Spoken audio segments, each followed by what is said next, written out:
Inilah Bapak Ibu bahagia.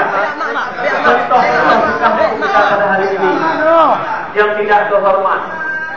Kita tidak tahu ada orang tua, tidak tahu lagi guru, tidak kerjakan antara guru dengan murid, mahasiswa. Terima kasih adik-adik, karena seharapan barang kau yang mau berkata. Sebelum kami mengenal, terima kasih harapan saya. Selamat bekerja dan terima kasih kepada rektor lama dan direktur yang sudah lama dan selamat bekerja untuk rektor yang baru. Terima kasih. Wabillahi taufiq. Assalamualaikum warahmatullahi wabarakatuh.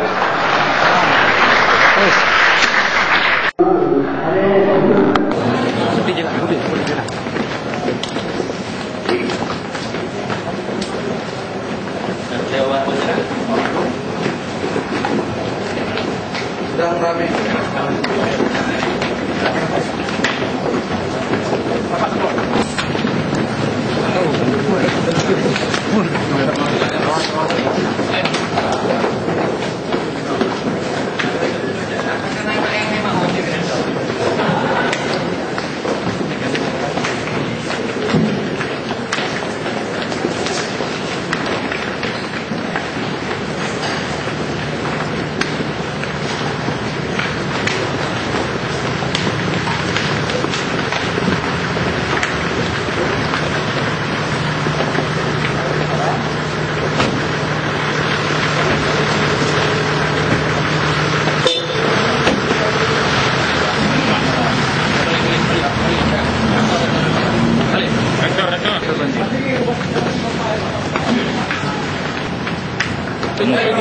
Tunggu lagi.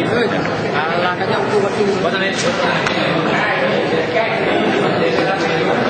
mahasiswa itu. Yang rektor Bapak Haji Ramli MS. Dino je menang. Enggak ada aturan tunjuk-tunjuk. Kita tahu semua aturan dalam Statuta pasal 29. Itu jelas semua. Enggak ada proses penunjukan. Apalagi ini secara rahasia 2 hari ada yayasan. Kemudian langsung ditunjuk rektor definitif. Ada logika itu bisa. Disulap. Ada nego, nggak ada cerita itu bisa selain ada nego-nego yang kita nggak tahu itu. Apa tidak mahasiswa kamu? Hah? Apa tindakan mahasiswa? Pokoknya kami tidak menerima ini, Pak. Ya, tidak menerima sedikit pun tidak menerima. Tindakannya itu rektor Pak Bupati, bukan rektor utuarnya kami yang paham semua bagaimana realitas yang terjadi. Sekarang apa tindakan dari mahasiswa? Ya kita tidak menerima rektor ini, tidak menerima rektor yang